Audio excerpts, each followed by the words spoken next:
আসসালামু আলাইকুম। Hello guys, আপনারা কেমন আছেন?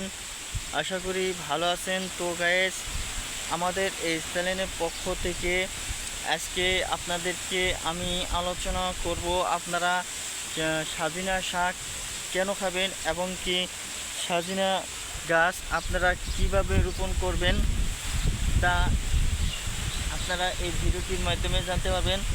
তো ভিডিওটি আপনাদেরকে শুরু থেকে শেষ পর্যন্ত দেখার আমন্ত্রণ জানালাম। তো বন্ধুরা, সর্বপ্রথম বলে নেই সাজিনা শাক কেন খাবেন। সাজিনা শাক খাওয়ার বন্ধুরা, যারা জানে যে সাজিনা শাক খেলে কী রকম উপকার পাওয়া যায় তারাই বন্ধুরা সাজিনা শাক বেশি বেশি খায়।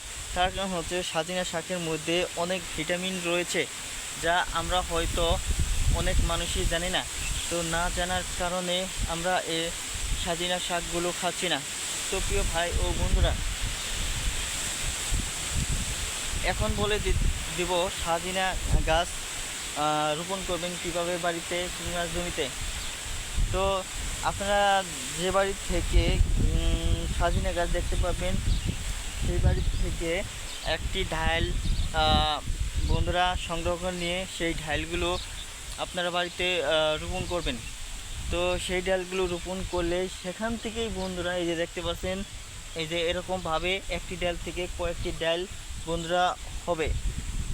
তো ডাল থেকেই মূলত এই সাজিনা গাছ হয়ে থাকে এবং সেখান থেকে সাজিনা শাকও খেতে পারবেন। সাজিনা তরকারি যারা খেয়েছেন তারাই বুঝতে পারবেন সাজিনার মধ্যেও অনেক উপকারিতা রয়েছে।